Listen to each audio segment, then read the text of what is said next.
Olá, seja bem-vindo. Faz um tempinho que eu não apareço por aqui e hoje eu estou aqui para conversar com você um pouco mais sobre um dom bem específico na Bíblia. Um dom que a Bíblia chama de encorajamento. Eu não sei se você já ouviu sobre esse dom a partir dessa palavra específica, mas provavelmente você já ouviu ela com o significado de uma outra tradução, que é a exortação. Eu estava aqui estudando sobre os dons, passando a leitura aqui por Romanos, especialmente no capítulo 12, eu me deparo com essa mensagem, acerca dos dons. E o apóstolo Paulo está falando aqui sobre a ideia de oferecer a sua própria vida como um sacrifício vivo perante Deus, porque essa é realmente a maior forma de adorá-lo.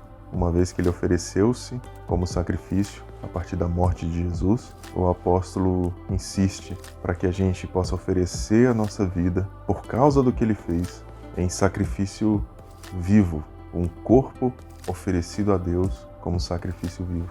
E para isso ele diz: não imitem o comportamento e os costumes do mundo, mas deixem que Deus os transforme por meio da mudança do seu jeito de pensar, a fim de que experimente a boa, agradável e perfeita vontade de Deus para vocês. E ele vai falando mais algumas coisas, até que chega o versículo 5, em que ele fala assim... Aliás, deixa eu ler do 4 aqui. Da mesma forma que o nosso corpo tem vários membros, e cada membro tem uma função específica, assim é também o corpo de Cristo. Somos membros diferentes do mesmo corpo, e todos pertencemos uns aos outros. Eu gosto dessa definição aqui, porque a gente muitas vezes ouviu que somos membros e parte de um mesmo corpo. Mas aqui em específico, ele diz que nós não apenas somos membros diferentes de um mesmo corpo, como também pertencemos uns aos outros.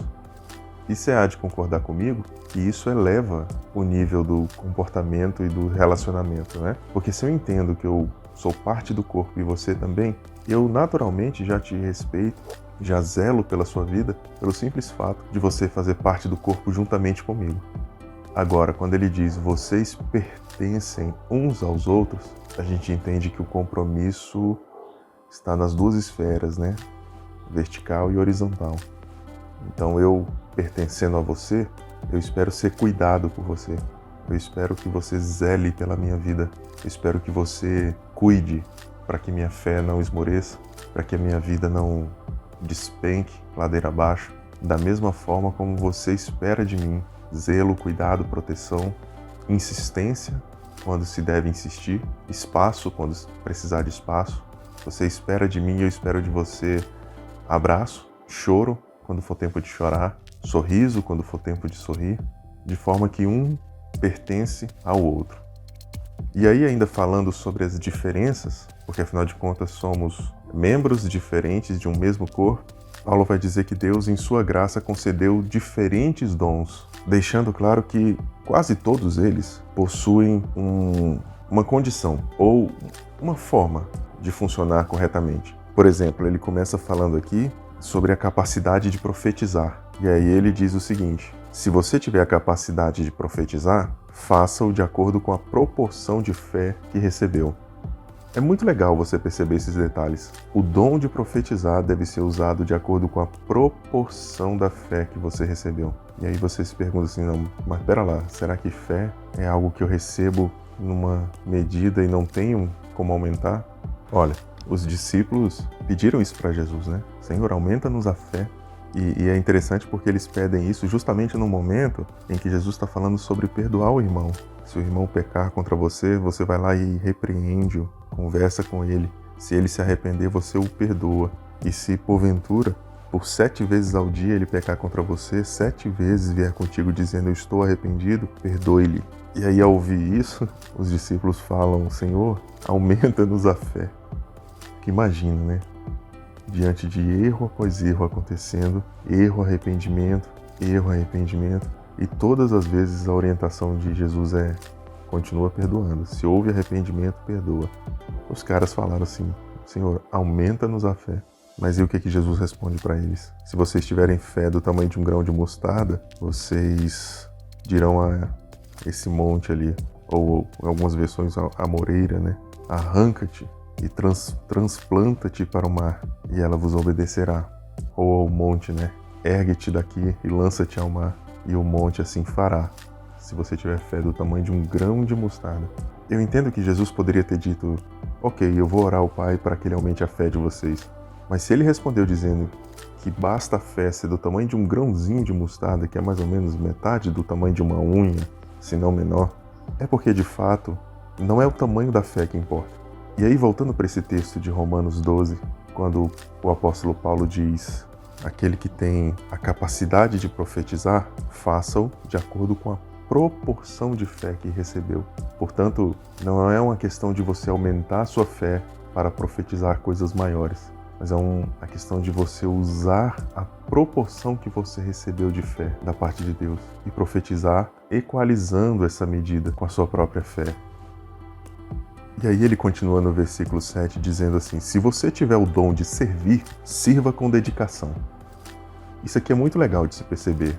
Se você tem o dom de servir, o dom do serviço. O serviço não é simplesmente limpar o chão ou o banheiro da igreja, mas o serviço passa por limpar o chão ou o banheiro da igreja. Mas não é só isso. A essência não é o serviço a um local, mas o serviço a outras pessoas, né? E se você tem esse dom, se você tem essa vocação para servir, e é preciso entender, quando a gente fala de dons, a gente está falando de uma espécie de facilitação dos céus para que a gente execute algumas coisas. Porque nas entrelinhas todos nós fomos chamados para servir, todos nós fomos chamados ou temos autoridade para profetizar em oração, mas algumas pessoas têm algo específico de chamamento de Deus no coração delas. E o chamamento de Deus, ele é confirmado por esse dom, por essa facilidade de exercer uma função em alguma área, porque são membros diferentes, pertencentes ao mesmo corpo. Há um dom de serviço. Assim como o pré-requisito para se profetizar é a proporção da fé que cada um carrega no coração, o pré-requisito para servir é a dedicação. O que ele está dizendo aqui é, se você se dispôs, se você entende que o serviço é algo que você precisa oferecer, que haja dedicação nisso, que haja empenho. E dedicação é algo que aponta para um envolvimento mais profundo, um envolvimento mais assertivo, mais objetivo. E servir significa facilitar a vida de alguém, mordomia para a vida de outra pessoa. Não faça isso por obrigação, nem mesmo por educação.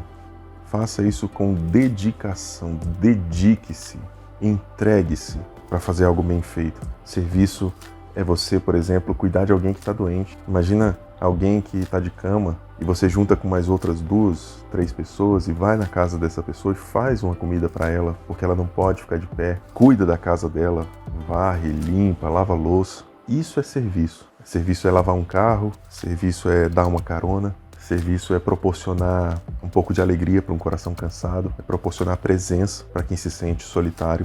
Há diversas formas de servir, mas que todas elas sejam motivadas pela dedicação. Depois de servir com dedicação, Paulo vai falar então sobre o dom do ensino, o dom do mestre, né? Daquele que tem uma facilidade, uma habilidade para ensinar. Se o seu dom for o de ser mestre, ensine bem.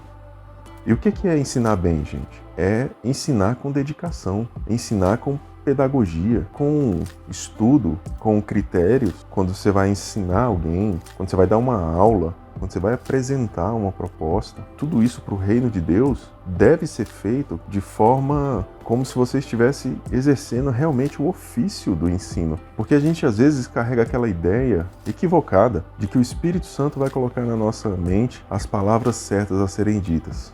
Mas é preciso lembrar que o contexto que Jesus fala sobre não se preocupar com o que você haverá de dizer é o contexto de prisão. Ele está falando, quando vocês forem presos, vocês forem levados a responder às autoridades por aquilo que vocês estão fazendo, não se preocupem com o que vocês vão ter que dizer, porque será ministrado ao coração de vocês aquilo que vocês têm que falar para essas pessoas. Não tem nada a ver com o contexto de ensino. O que Paulo está exortando aqui é, se você for mestre, ensine bem, ensine os pilares, os rudimentos, os detalhes, passe por uma pedagogia, por um método. A minha formação é em letras e para dar aula a gente estuda diversas disciplinas que mostram para a gente a necessidade de uma preparação de aula. E existe algo chamado metodologia de ensino, que é você compreender quem são seus alunos. Porque existe um método. Se eu vou ensinar crianças, o método de ensino é um. Se eu for ensinar adultos é outro. Se eu for ensinar jovens é outro. E assim por diante. Então, existe uma necessidade de compreensão de que eu tenho um conteúdo para entregar, de que eu tenho algo para ensinar para essas pessoas. Então, eu preciso fazer isso com respeito a quem está ouvindo, respeitando o tempo da pessoa. Eu preciso fazer isso de forma que o conteúdo seja mais importante, a mensagem seja mais importante do que quem está falando a mensagem. Eu preciso compreender que as pessoas terão dúvidas. Eu preciso estar apto ou, pelo menos, disposto a sanar essas dúvidas. E é sobre isso. Ensinar é sobre bater paulatinamente na mesma tecla, até que se entenda, até que as pessoas compreendam aquilo. E, teoricamente, pelo menos, o professor deveria estar apto para ensinar quantas vezes forem necessárias, até que o aluno entenda. É claro que no contexto de igreja, a gente lida com quem tem coração para servir, né? Você está pensando em gente que tem coração para ensinar. Então essas pessoas estão disponíveis para ensinar outras pessoas, que o Senhor dê a graça, né? Que o Senhor derrame a graça sobre nós para que a gente ensine. Mas ele está falando especificamente aqui sobre a questão do dom, né? Há pessoas que sabem que têm um dom, portanto elas precisam agir de acordo com essa premissa que faz o dom fluir de forma mais natural. E em seguida ele diz, se o seu dom consiste em encorajar pessoas, encoraje-as. Eu vou deixar isso aqui por último, porque eu quero falar especificamente sobre esse dom. Ele passa adiante dizendo assim, se for o dom de contribuir, que seja com generosidade. A contribuição aqui claramente evidencia o ato de financiar, botar a mão no bolso, pegar dinheiro ou pegar recursos e investir em alguém ou em algo que está precisando. Repito, todos nós temos a possibilidade e a oportunidade de exercer qualquer uma dessas funções, mas há pessoas que foram chamadas especificamente para serem mantenedoras, para serem contribuintes de algo específico. E se esse for o seu caso, alguém que detém recursos, que detém a possibilidade de ajudar financeiramente, faça isso com generosidade. O pré-requisito para você contribuir sempre deve ser a generosidade. Nunca deve ser a obrigação, nunca deve ser o medo de um pseudo-devorador, de um espírito maligno ou de uma lei universal que o próprio Deus estabeleceu. Mas se você vai contribuir, faça com generosidade. Há um filósofo, agora eu não me recordo muito bem o nome, mas ele dá uma definição muito interessante de generosidade. Embora não seja necessariamente o que a gente acredita com a Bíblia, mas ele diz assim que a generosidade é como se fosse o plano B para a nossa falta de amor. Porque se a gente tem amor, se a gente ama, a gente não faz por generosidade, a gente faz porque a gente ama. A gente entrega porque a gente ama, né? Você, quando sai do seu trabalho e passa na padaria, compra pão, presunto, queijo, leva para sua casa, para os seus filhos, você não se sente generoso quando você faz isso. Você simplesmente faz porque você ama. E essas ações são extensões do seu amor. Mas a generosidade, segundo esse filósofo, muitas vezes, por nossa falta de amor, é o que a gente tem. A gente precisa entender que essa doação em forma de generosidade é um escape para a nossa falta de amor. Eu falo isso para você pensar, tá? Eu entendo que a generosidade bíblica é uma expressão de amor. Mas pensa, por exemplo, que se Deus não definisse a generosidade como um padrão, será que a gente contribuiria de coração aberto? Se a generosidade não fosse um mandamento, uma instituição de um princípio cristão, será mesmo que a gente entenderia que a coisa deveria ser feita dessa forma? A base da contribuição é e sempre será a generosidade. Não é obrigação, não é por tristeza, nem por medo, nem por imposição de alguém, nem por negociação. Continuando, ele vai falar sobre a liderança. Se o seu dom for exercer liderança, lidere de forma responsável. Então, existem pessoas que têm um dom para liderar. Qual é a premissa para o dom da liderança? Responsabilidade. Responsabilidade com quem está disposto a seguir a sua liderança. E eu entendo isso, cara, porque é muito fácil você subverter as coisas. Quando você enxerga liderados que olham para você com brilho nos olhos. Pessoas que estão dispostas a te seguir, porque têm uma afinidade com você, porque compreendem que você é um bom líder.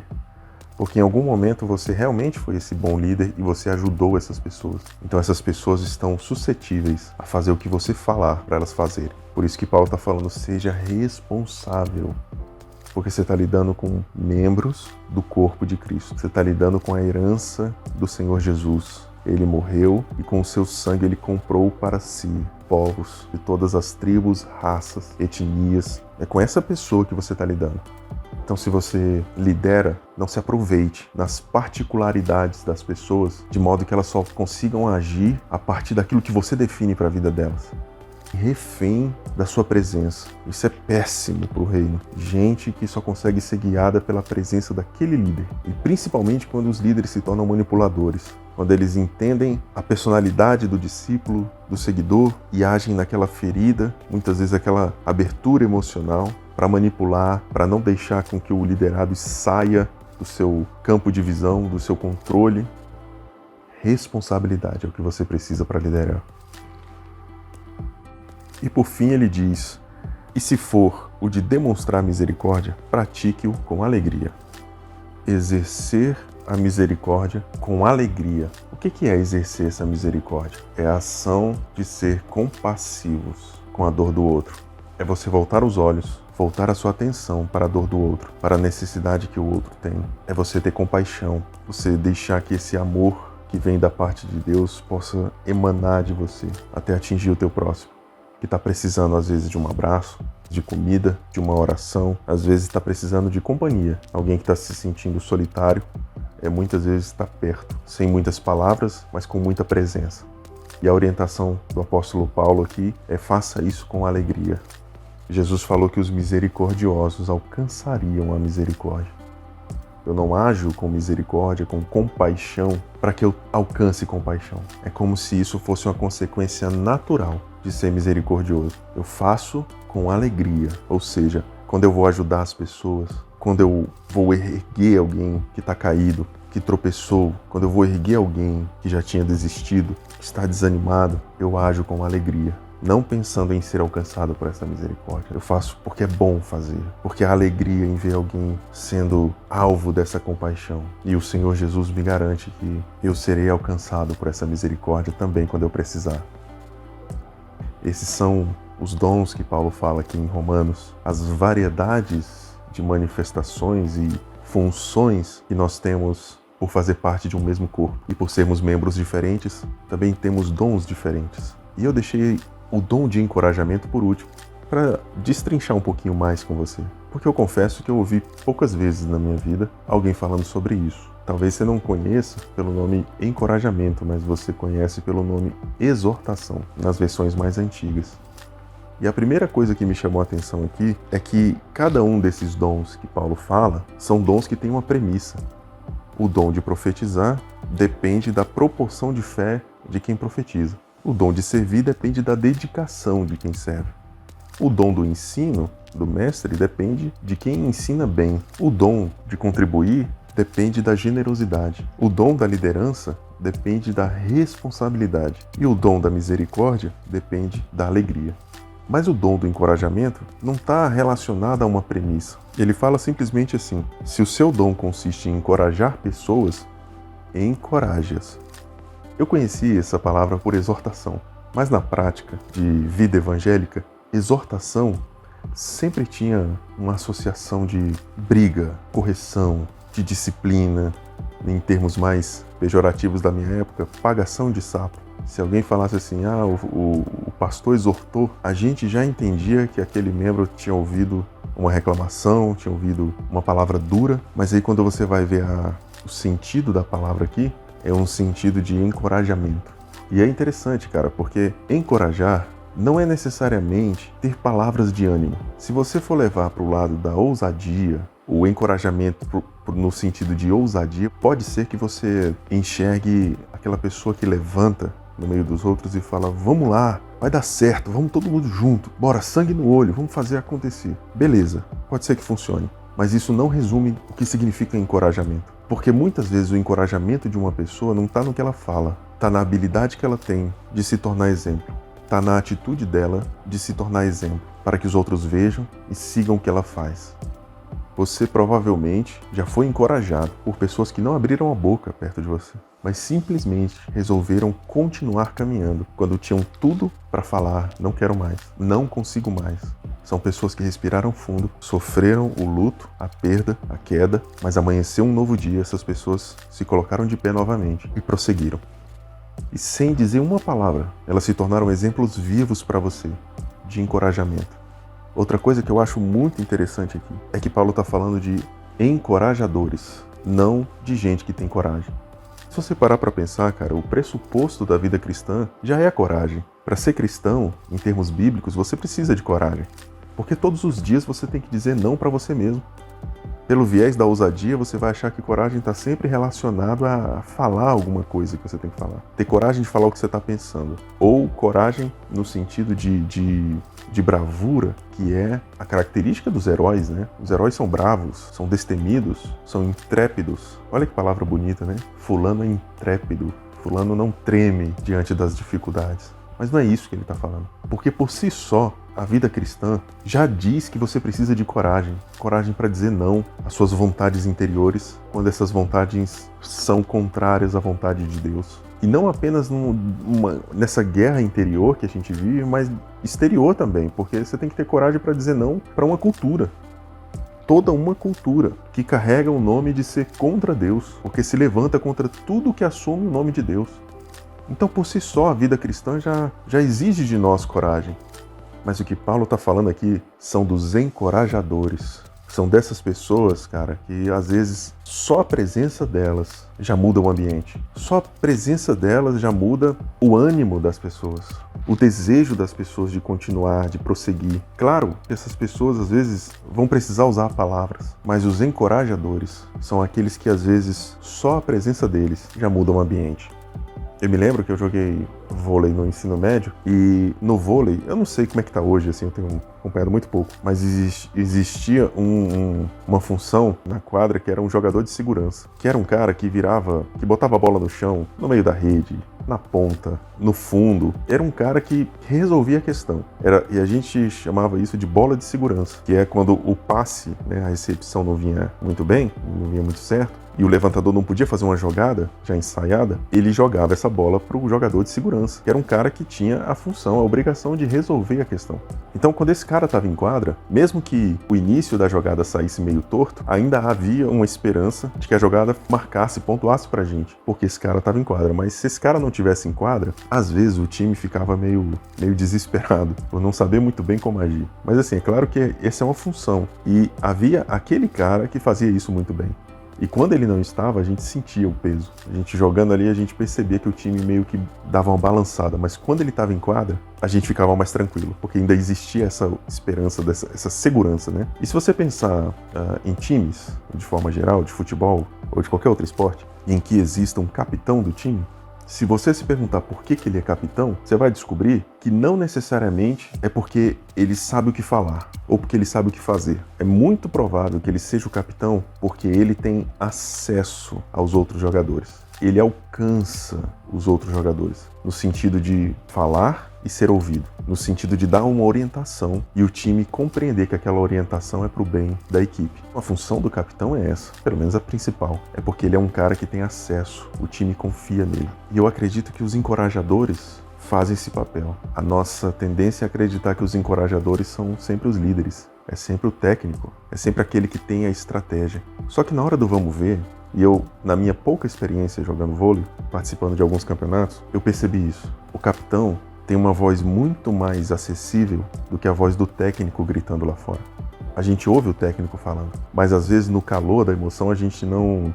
Isso sou eu falando, um cara que joguei por 3 anos e não joguei nada profissional, joguei só em campeonatos locais aqui. Aí imagina num time de alta performance, num time profissional.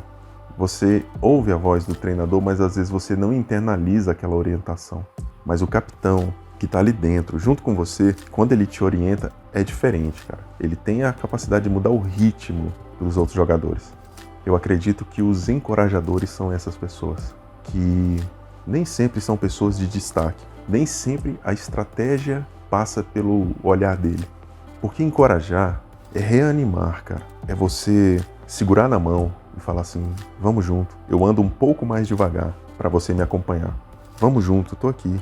Às vezes, pode ser que a palavra seja um pouco mais dura, mas ela é sempre trazendo coragem. Então, cara, de repente esse é você.